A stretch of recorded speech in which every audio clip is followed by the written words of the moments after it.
now our first Roberta. First for the session of today, our political philosopher here.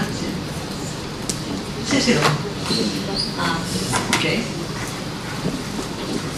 And of course, I just forgot to prepare myself about Roberta because I'm supposed to know a little bit of her, but maybe not everybody does. She teaches political philosophy at San Raffaele University. She's been publishing a lot, included on political obligations, and we had a kind of discussion quite recently on very similar issues, didn't we? So I'm very pleased now to give her the floor, and she will be speaking on, help me, Roberta, may joint commitment stabilize modus vivendi. This is a very deep concern of yours, so thank you for Thank you, Roberta, and thank you also, John, because John prepared the terrain for this sort of reflection I try now to conduct with you. And I prefer to read, and I asked Sarah to distribute a sort of handout, and so I think maybe it helps. So the title of my contribution requires an explanation. I had previously dealt with modus vivendi in the light of the Rawlsian political liberalism. My aim there was to rehabilitate modus vivendi as an alternative way to include into citizenry the so-called reasonable people. Now I will briefly recall the Rawlsian argument. Reasonable people are those who do not meet the requirements of reasonableness, that is, the willingness to honor fair terms of cooperation and the willingness to recognize the fact of pluralism. Properly, the fact of disagreement as resulting from the free exercise of practical reason under democratic institutions. In order to establish such fair terms, says Rawls, reasonable persons are ready to treat one another as free and equal.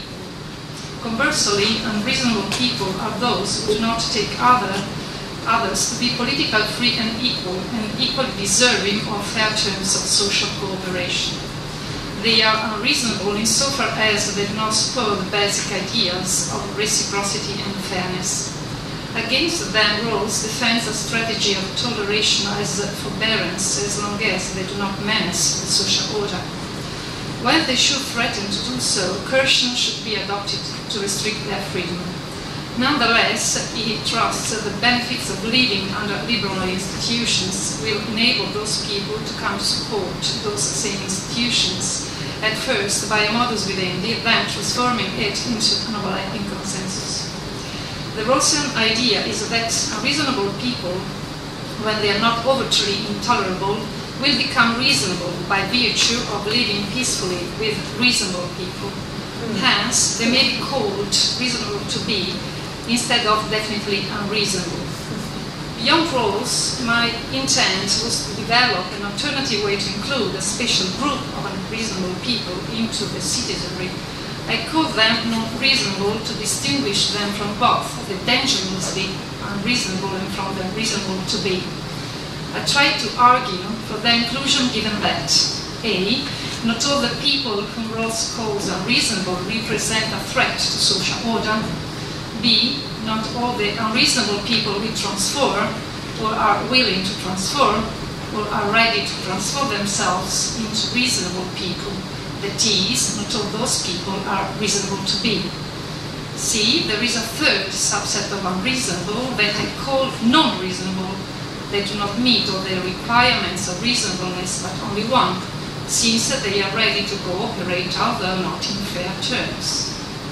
They are interested in participating in societies and social cooperation, although they do not do it for those which Rawls calls the right reasons. That is, the liberal values at the basis of a fair society. They show to be ready to support liberal institutions, although not for sharing, fairness, equal respect for others, freedom of conscience, toleration, but for their reasons, for instance, because they are interested in preaching and converting their sinful fellows. D. The non-reasonable people may be rightly included in the liberal democratic citizenry, given their cooperative attitude, however motivated. It provides a strong enough motive to include them stably and to expect from them a sort of loyalty, however sustained. E. Their inclusion will take the form of a spatial and stable modus vivendi. My idea was that a modus vivendi is not doomed to be precarious, but to be more precarious than possible morally grounded institutions. Incidentally, Rawls provides little evidence for the asserted instability of modus vivendi arrangements. Realistically, we should admit that not all regular citizens abide by the right terms of cooperation, nor comply with the liberal democratic institutions by agreeing with them. Sometimes their compliance corresponds to a mere agreement to them on the basis of their reasons, be they moral prudential, or on the basis of mere motives, habits, traditions, or mere non-reflected adoption of a shared practice of cooperation. To sum up, what I mean to do and what I intend to do now was to respond to a realistic claim. Besides the loyal citizens whose moral positions overlap, and in doing so enable them to sustain a fair society, there actually are partially loyal citizens, people whose loyalty towards the institution is not warranted, since they do not endorse them on the basis of liberal moral values, but who may adhere to them in a stable way. Based rules, nothing wrong happens if liberal institutions find stable compliance of people who are divided at the level of their fundamental commitments. In this contribution, I intend to insist on arguing for the inclusion of non-reasonable people. Out of the Rawlsian debate, it should be equitable to call them neither liberal nor democratic people, although in what follows I will often refer to unreasonableness and to non-reasonable for my argument's sake.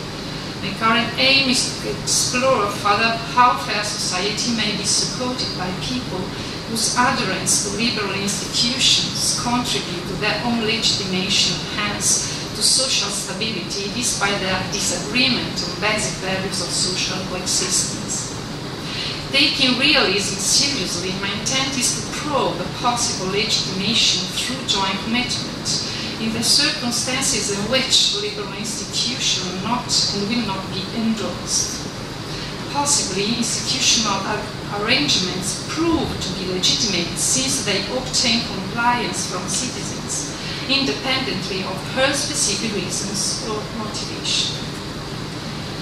Modus vivendi, as I depicted it before, is a stable modus vivendi among people differently motivated to sustain liberal institutions, may be further defended as an alternative way to existence according to a theory of joint commitment.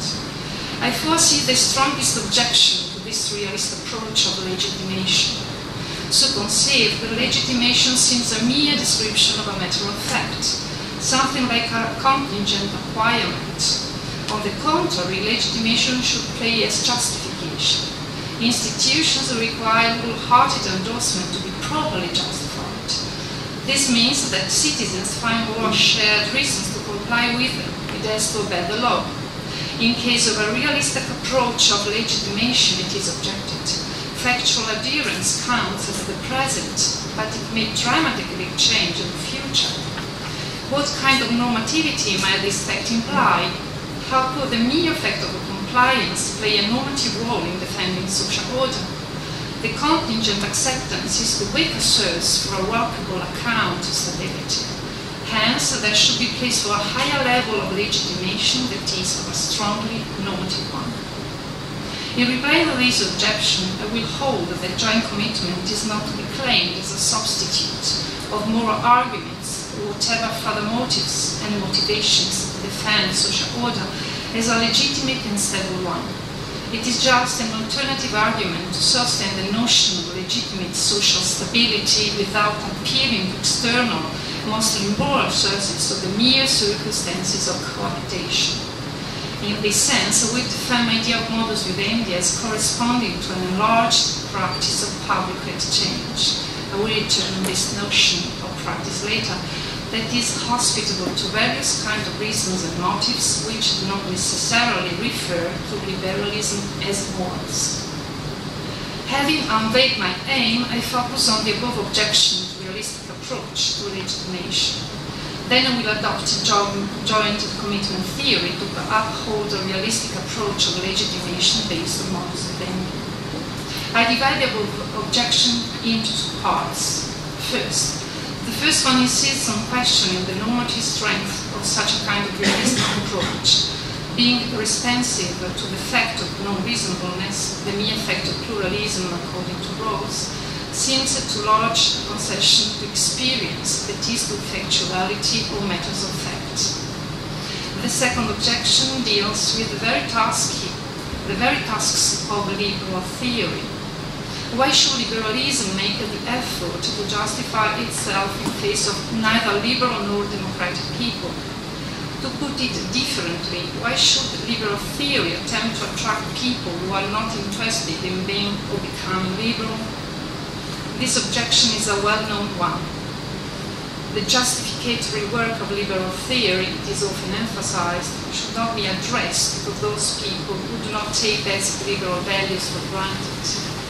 In the light of this objection, reason within the so-called internal conception of liberalism, the goal of political justification is not to solve the crucial question why be liberal, but more modestly to understand what kinds of arguments citizens already committed to certain values can legitimately offer one another. The ones who do not share these liberal values, and especially the moral claim that persons are free and equal, are not entitled to any justification. Against these two objections, I reply to the first by holding that facts are not irrelevant to political theory. Quoting John Horton, the motive behind the charge of descriptive inadequacy is not therefore that we have uncritically to embrace every aspect of the world as it is, but that whatever we think of it, we first have to acknowledge it for what it is, seek in general terms to understand what it is so, and also accept that it is only ever to a limited extent directly malleable in accordance with the aspirations and intentions of human beings. To admit that a political theory should meet the criterion of the descriptive adequacy to be positively evaluated should not be taken to imply that it must limit only to description. It means instead to maintain that political theory should engage with the phenomena of politics as they are, and they happen without indulging in idealizations. Then I reply to the second objection by arguing that a moral consensus, specifically an overlapping consensus on shared moral values, is too abstract an ideal to be reached by all citizens in a plural society, inhabited not only by reasonable but also by non-reasonable people. In the real circumstances in which a moral consensus is unattainable, there is room for a modus vivendi to build on the two facts already mentioned above. That there are people within liberal democratic societies whose lives are not inspired by liberal values, and that these people may nonetheless sustain liberal democratic institutions. These may prove to be legitimate because people do sustain them for whatever motivations. If these above are the facts, where to detect these facts? When may we say to be in front of people sustaining institutions? Where to turn the eyes to see people adhering to institutions? The challenge here consists in interpreting joint commitment as a fact, albeit not empirical fact. In a way, it is a fact about people when they live within a community, willingly or not. In the remainder of this contribution, we will discuss the idea of joint commitment with regard to the kind of bonds it implies among people jointly committed. I will consider the theory of joint commitment and political obligation defended by Gilbert and the alternative way to deal with it by John Horton, who describes those bonds within his theory of associative political obligation. The challenge consists in interpreting joint commitment as a sort of allegiance to the community. It is not to be conceived as a mere subjective feeling, nor as voluntary or contractual relationship, but as an expression of membership. The task is to understand the debate on joint commitment as a contribution to draw a realistic approach of political theory. Indeed, in a realistic approach to political theory, it is crucial that we take into account the actual conditions in which persons may have moral and non-moral reasons to accept the liberal democratic order, even prudential reasons, simple motives, unconsidered habits, and mere attitudes.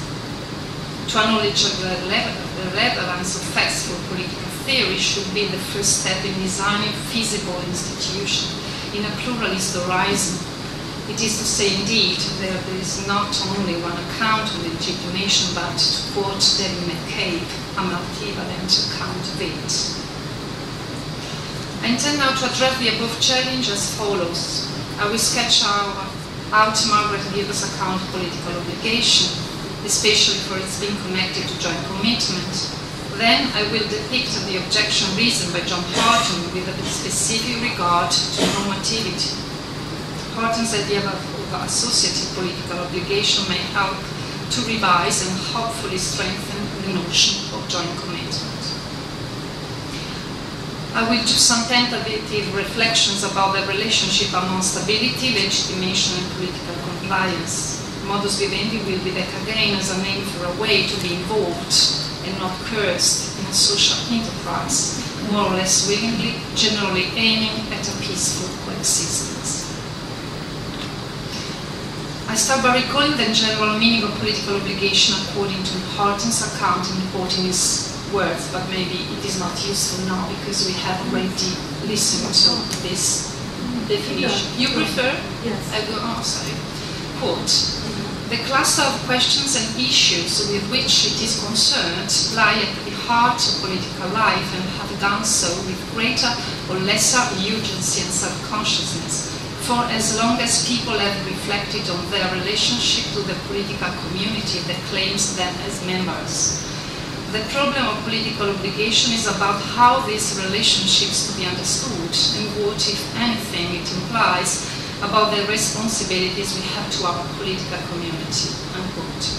To Harton, to have a political obligation is to have a moral duty to obey the laws of one's country or state. I know that, indeed, the present definition is larger. Some questions arise immediately. Why should one obey laws? Why should one obey laws? Why should one be loyal to institutions? And even before, how does one acquire such an obligation? A possible answer may descend from Gilbert's theory of joint commitment political obligation. Firstly, Gilbert focuses on how the sentence, I am a member of a political society that is a natural fact, can logically imply a have obligation that is a non-natural fact. The question is at the core of her work, a theory of political obligation. There she refers to that sort of duties or grounds for obedience created by membership in a political society. The idea is that people in certain contexts have a sufficient reason to support and comply with certain political institutions. To have sufficient reason to do something creates an obligation to do it. We have already heard about this thesis by Gilbert.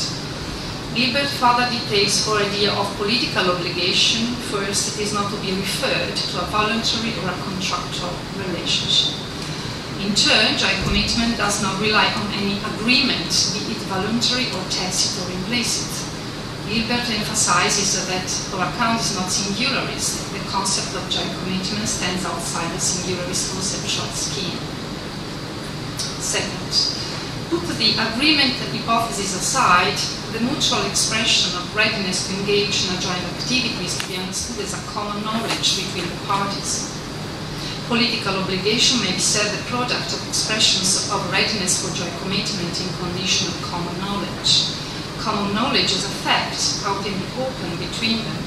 At the same time, what occurs at the collective level is enough to motivate individuals to make up the collective. That is, our goal is sufficient to motivate each one of us. The parties to a joint commitment owe each other conformity to the commitment. The obligations of joint commitment consist in this.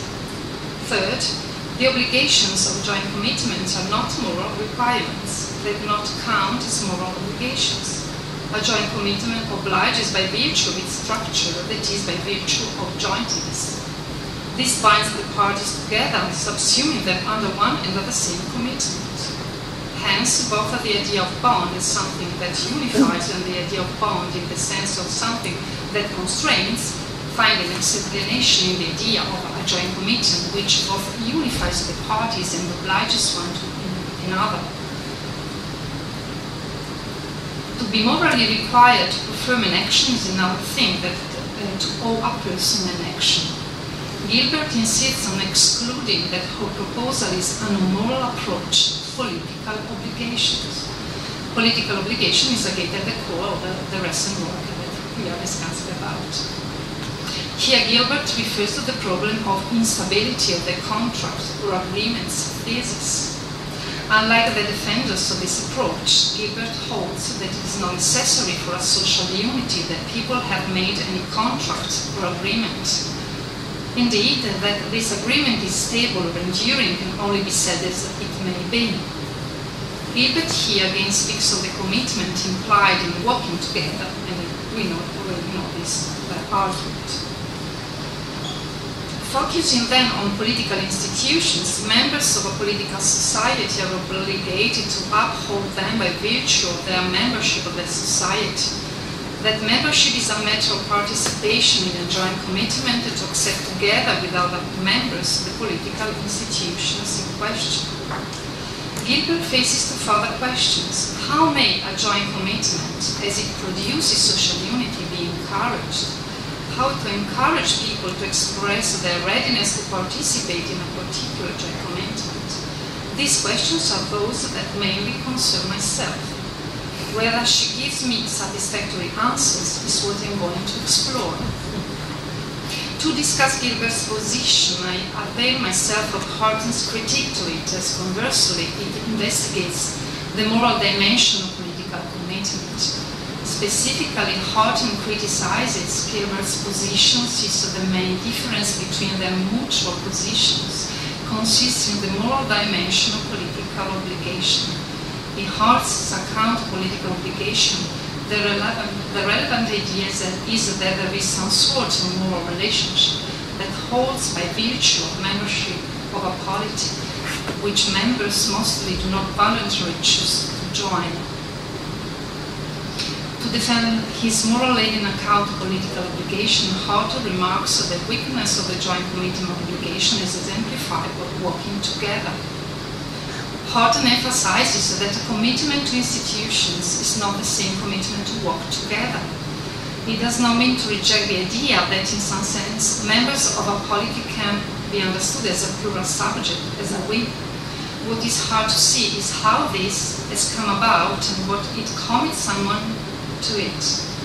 The core issue is about the normativity of the supposed obligations that attach to being a plural subject. Even if we may agree with the idea that if one stops walking is under the obligation to explain why one has stopped walking, Horton says, this obligation is very weak and may rise a very weak right on the side of the partner.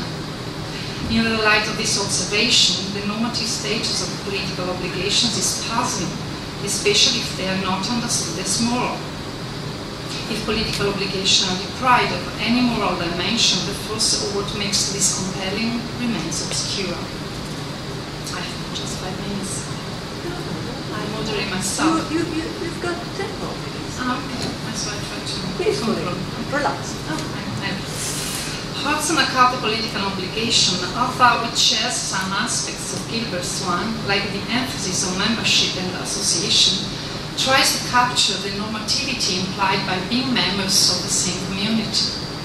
The focus is both on the idea that membership of association gives rise to obligations and on which kind of obligation one is dealing with. According to Horton, membership comes up as an important part of a sort of phenomenology of our ethical political experience. In some circumstances, especially those in which we feel shame or dishonor, we acknowledge our being a member of a polity, and that being so has ethical significance for us. That is, membership of a particular polity is not a bare fact about us. It is not a fact like one's date of birth, facts that normally have no ethical significance for us. On the contrary, that we recognize authority, although we do not like it, or that we speak of our government, are ethically relevant facts. The idea is that we are necessarily born into a web of social practices and connections that already structure our lives. To say this means that not all our relationships are chosen. If membership of many groups is the result of a voluntary choice to join, and in such cases it is the voluntariness of the decision to join that may be thought to play a crucial part in explaining any corresponding obligations. Being a member of a polity is not necessarily a voluntary choice. Most of us do not voluntarily decide to join the polity of which we are members. We simply find ourselves to be members of a community. We are born into a polity, and the polity is our association, explained as a non-voluntary one. The idea that we acquire memberships that we have not chosen is simply the way things are. To details this kind of non-voluntary association, Horton says that membership of a polity can be understood as nurturing an identity, and it represents a kind of ascribed status that is real and has moral and political implications. It has expectations about behavior held by both the government and other members of the polity. Membership of a polity can be, and usually is, a status that one assumes without any voluntary decision to join, and which is internalized through various forms of identification.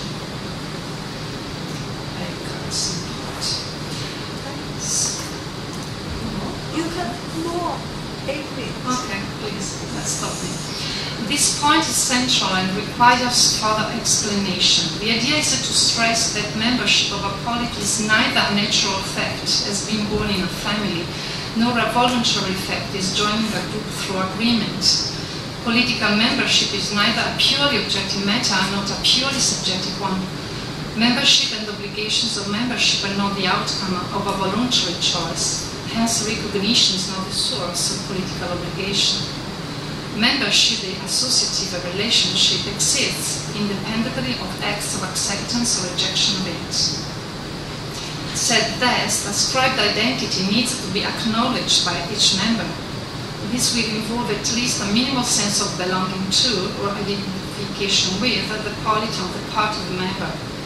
It is a more or less explicit self-understanding, incorporating moral sentiments, emotions, and attitude. To identify with a group and its practices is to commit oneself to it in a way that normally involves, but that does not require, endorsing its practices and seeking to promote common interests. In spite of the disagreement about what is common interest, a polity as a form of association holds as a generic value the good of order and security.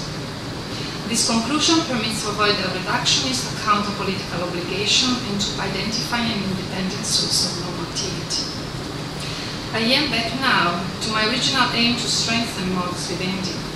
A way to accomplish it may be traced on the above reflections on joint commitment. This is only a tentative enterprise, and this is not to be understood as more interpretative than explanatory. It is concerned with what sense can be made of the idea that people join a community, or they have some sort of a relationship with it.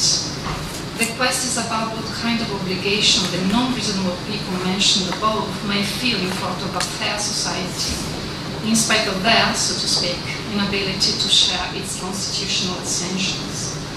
My attempt was to defend a revisited modus vivendi, its main quality being stability warranted by compliance to rules, obtained in virtue of whatever reasons. My current purpose is to further stabilize the stable modus vivendi by taking joint commitment phenomena seriously. To detail, I find extremely promising to my purpose these 3 elements of the above discussion between Gilbert and Horton. A, the idea of a common knowledge, as claimed by Gilbert. B, the idea of a sense of identity, as claimed by Houghton. C, the idea of a shared practice, as essentially claimed by both. However, their accounts of political obligation are distant. I see some common features that I would adopt and even adapt into my proposal. To sketch it out, the shared idea of non-voluntary, or at least not necessarily voluntary commitment, is especially attractive as it helps to figure the relationships among liberal institutions and non-reasonable people. After the reasons or motives they may have to comply with laws, the practice of cohabitation works undoubtedly to cement a peaceful community of citizens, be they committed for their right reasons or not. It goes without saying that the descriptive element is not intended to substitute for the normative one. Notoriously, to be obliged by a commitment does not mean to be obligated to act consequently. But it goes without saying also that to be obligated by a norm does not imply to feel obliged to follow it as well. What I mean is that if a descriptive level and normative level part company, we should admit that normative level and practicability of norms do the same. In conclusion, Roberta is really very interested in my argument. No, I am deeply. Okay, so for the consensual. You might have followed, but you have at least 4 more minutes. 4 and a half. Okay. Let us ask again why people seek a modus vivendi. At least this is the simplest answer, because they aim at peace, and through peace they aim at safety. The special place of the goods of peace and safety does not mean that they are for everyone the supreme goods. That is, it is not necessary to conceive peace and safety as our final ends or ideals, to feel committed to seeking them. People can and sometimes will have goals that they set above such goods. They will certainly have other aims as well as securing a stable and peaceful settlement. To speak so means to admit realistically that reasons for peace may include moral principles and general prudential considerations as well. It means also that although people, non-reasonable people specifically, join society to attain their purposes for their explicit or even implicit reasons, the outcome is still peace, and that is all we can be assured of in the real world. Be peace and safety final ends or not, such goods have at least instrumental value to almost everyone, as they are an essential precondition for the achievement of almost any other goods. That is why, in pursuing whatever other aims, we will also generally seek to avoid any serious threat to the existence of a stable and safe political order. If peace has to be conceived as a realistic goal, we need to understand how peace should be conceptualized as impossible without consensus on morality. This is not an easy task. As we already know, the notion of peace as non-violent or existence based on modus vivendi has been accused to be too weak to be an attractive ideal. In response to these objections, pursuing a demanding conception of peace, albeit abstracting from morals and ideals, we need a sort of consensus, but not a substantial moral consensus. A non-moral consensus may be conceived as a compromise that is an agreement reached by motivations, rather than reasons understandable as a genuine willingness to abide. The involved parties are allowed to agree on the arrangements for purely prudential reasons. Indeed, we can keep silent on the kind of reasons for accepting a compromise. I dare say that sometimes there are no reasons, that is, explicit or unconscious reasons at stake. We have no reasons to exclude other, no moral commitments, perhaps shaped by jointness, by the mere fact to join a society. I definitely stop here, even if I have enough.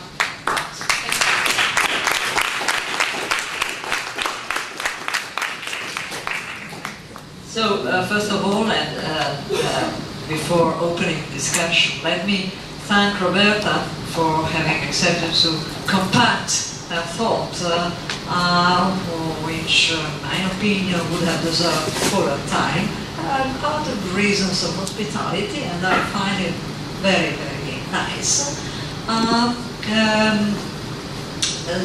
So this was the first remark. You perfectly kept your time, and in fact we have, I would say, about 10 minutes discussion. And so we can spare a little coffee pause, coffee break after that. So we have all the time. No questions? Or maybe we are already. Also, I do have one. One which I would like to address to both of you, Roberta and John. I mean, I'm not sure that this is an accurate question. Maybe it's just a remark, a reflection. So, as you probably know, citizenship is one of the 6 values of the Bill of Rights of the European Union. The 6 values around which the usual rights are, so to speak, regrouped. And the first one is dignity, the last one is justice, the 3 preceding citizenship are the classic one of the age of rights, namely liberty, equality, and in fact solidarity. Okay, so given this idea, citizenship, which becomes or hopes to become, tends to become, is supposed to become a supranational citizenship, so constituting a larger policy. The point is, in this case, isn't that a nice practical suggestion? I mean, included in this ranging, not ranging, I mean, in this adopting all of these 6 values in a Bill of Rights, isn't that a suggestion to cope with the other point of the discussion? The other point of the discussion, I'll try to sum it up with by the words of a phenomenologist. You might have heard, even the ones who are not familiar with phenomenology, because he is the one, Herbert Spiegelberg, who wrote an essay on the phenomenological movement, and is known just for that reason. But he also was an important legal philosopher, and he happened to write a book, a collection of papers on what John Stuart Mill called the accident of birth, just being born somewhere, and so factually belonging to a polity or a community instead to another one. And it's more a free meditation than a question. But the idea were, if we have, in fact, in the very idea of citizenship, so to speak, constitutionalized human rights, then, I mean, it seems to me that we have a suggestion here to, so to speak, to think of a right relation between political obligation and, so to speak, universal, I would say, moral or public ethical obligation toward human rights. I mean, in a way, the concept of supranational citizenship seems to include both of them. I'm not sure if I managed to express myself clearly. It's just a suggestion. I don't know if you want to respond to it. I have to say first that this account, modus vivendi, is a way to correspond to the Rossian idea of overlapping consensus. So, in order to understand this kind of perspective, you have to remember that the main worry is about pluralism, moral pluralism. So, in a way, there is a very poor horizon in front of us, and the idea is not to assume any moral or also metaphysical perspective in order to defend in a way human rights and so on. So this is the starting point to understand why there is, or it's my personal interest to conceive a way to include the so-called reasonable, and of course it is a liberal perspective. And so I am dealing with other kinds of communities, or in a way large communities like the world.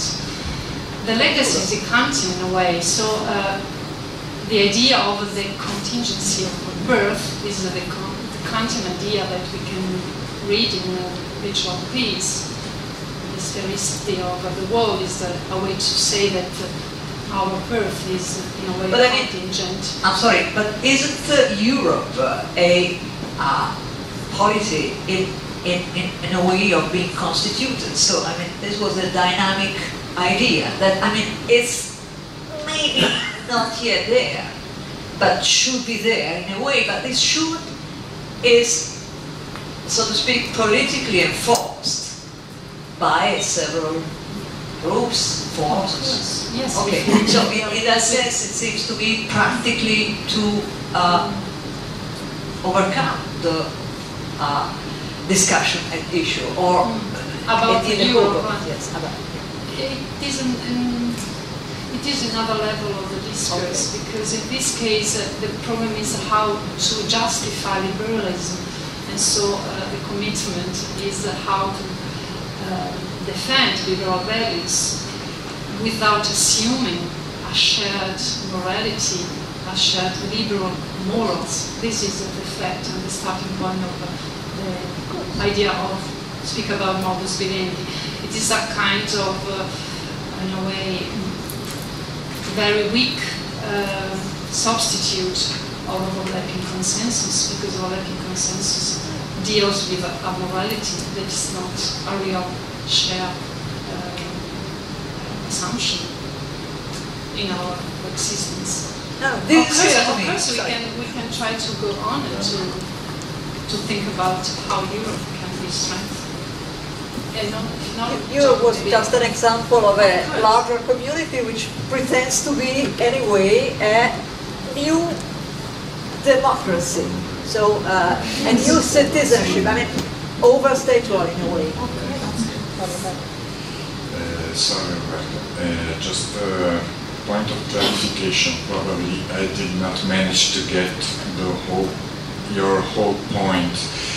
I understand that you're willing to use the notion of joint commitment in order to give stability to modus vivendi with reference to a particular group that you call the non-reasonable. But then I'm not sure if I got you right, because I understand you interpret joint commitment as a sort of allegiance to the community and a felt membership.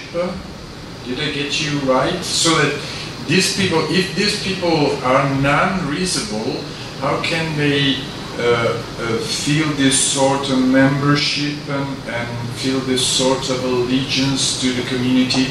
I'm not sure if I understood well what are the boundaries of non-reasonableness, because I mean, if I voluntarily agree to take part in the group and feel a sort of allegiance to the community, then perhaps I'm not that kind of non-reasonable person. Then. So. Yes, thank you very much. It's important important. Indeed, my premise is really that it is a tentative way to work on the motivations for non-reasonable groups to adhere to legal institutions. This is the task.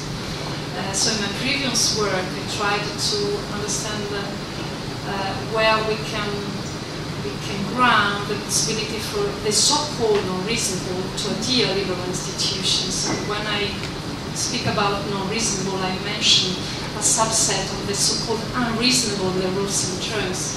So the premise is to distinguish between the so-called unreasonable and other subsets of the so-called reasonable to be the person's rules, things that under legal institution may become themselves reasonable. And that subset I call non-reasonable, just to give a now name. you're accounting for the people who are not willing to become reasonable. No, absolutely not, because in my mind the Rawlsian notion of reasonableness is not a pure concept in the sense that it is free from moral commitment to liberalism as morality. So my idea is how we deal with the non-reasonable people that do not share the basic values, moral values of liberalism as they are supposed to do in the overlapping consensus, but that they are interested in joining liberal society for their reasons, and I have to put italics in their Prudential reasons. reasons. Pardon? For prudential reasons. Prudential, not necessarily. My idea is to look for another groups of reasons, not moral, not prudential. And the problem is which reasons. I spoke about this topic with many persons, and indeed I had not conclusive idea. So my idea was now to try to walk through the road, to walk down the road of joint commitment, because I'm looking for further motivations to adhere to liberal institution, where I am interested that this kind of bond is not to be the result of a coercion, because I am not interested in this kind of solution. It is a Rawlsian solution, and Rawls says that we have to tolerate the unreasonable until they do not manage social order. But there are groups that can live within liberal society or liberal democracy, if you prefer, that are interested to join society for their reasons. And my example is a very fine example, but it is one example. There are persons who are interested to stay stably in the society, even if they do not share the values that are grounded in the society. For example, because they need the fellowship, citizens, they need the fellows, because they need a place where to exercise their preaching activity, for example, because we are sinful fellows, but they need to preach to these fellows in order to transform them in true believers. They do not want to act. Indeed, it's a tentative. I know that it's a tentative solution, but I am interested in this kind of problem, the motivation to adhere to liberal societies. So I took the opportunity to read the two books by Margaret, and I am particularly interested in the first of the two main books, of course, I cited here. It is the Theory of Political Obligation, and I have read several times the books by John Orton, also in political obligation. My courses on political obligation took inspiration by his book, and so I thought that it would be a good opportunity to try to build up a new way to speak about the bond that the so-called reasonable people can feel to stay within society. And so this is why I am very interested in working on political emotions, but it is just the title of my next research because I know nothing about it. That's Thank you, Roberta. This might be a very silly question, but I'm obsessed with, on the one hand, what could be called the technology of what you call including into citizenry the so-called unreasonable people, how to do it, how to bring it about, on one hand. On the other hand, I'm also interested in what in my talk called, at the end of it, the educative function of pretended beliefs, or fake beliefs, or not really professed beliefs, or just professed but not really beliefs. So my question would be, and this is the silly question, would those Neanderthals, I somehow have the image of Neanderthals before my mind's eye when I see Neanderthals. When I hear about unreasonable people, Homo sapiens. I have from my mind's eye the image of Neanderthals. Would they, in order to get re-educated, not to do some pretending they believe in liberalism and democracy, just for starters, on their way to, you know, finding their way in the common modus vivendi, pretending they believe in what they don't believe as ex-hypothesis, by definition, they don't believe in liberalism and democracy. In this sense, they are unreasonable. But wouldn't they have to, you know, to make some concessions to this common belief of the reasonable people, namely in liberalism and democracy, and do some pretending they do believe in that? Wouldn't they? In order to get re-educated, in order to get educated on a higher level. Yes, it is another objection, I know, of course, but... this is not an objection. Yes, absolutely, it is fundamental. My idea is that, first, when I try to individuate this subset of so-called non-reasonable, I do not think, or I do not believe, or I'm not so naive to think that all the so-called unreasonable may transform themselves in reasonable. I think that it is the fault of John Rawls, because Rawls trusts the pedagogic capacity, ability of liberal institutions to transform people into citizens, loyal citizens. And in the case I mentioned, the last part, political liberalism, when he tries to depict the differences between modus vivendi and he avoids it, and the so-called constitutional consensus, and then to come and obtain the overlapping consensus. So I think that not all people may probably join society, but I think that we can individuate a subset of people who may live without my idea is that it is not fair to think that those people have to be transformed into liberal citizens. This is my problem.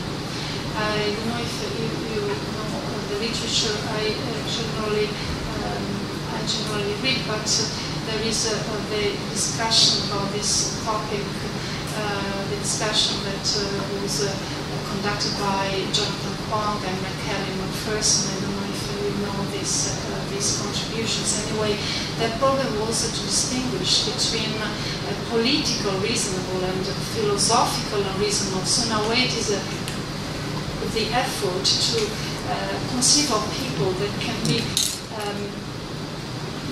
partially loyal to institutions without being obliged to become wholeheartedly liberal. It is quite important because it is not so easy to manage to deal with a subset of non-reason. So I don't like the idea to mention the primitive people to figure this kind of people. So my idea is that indeed I tried to express this point. I use the non-reasonable just because I put myself into the kind of literature, but it is not fair. We have to use a term to individuate this group. So my idea is not that we have the duty to convert them to be liberal. Yes, but it's worth wholeheartedly. I'm afraid we have really to stop. I'm afraid, yes. I mean, let me thank once more Roberta, also in her role of director of one of the center who organized this conference, and we have 20 minutes coffee break before starting the very last small session with replies and comments by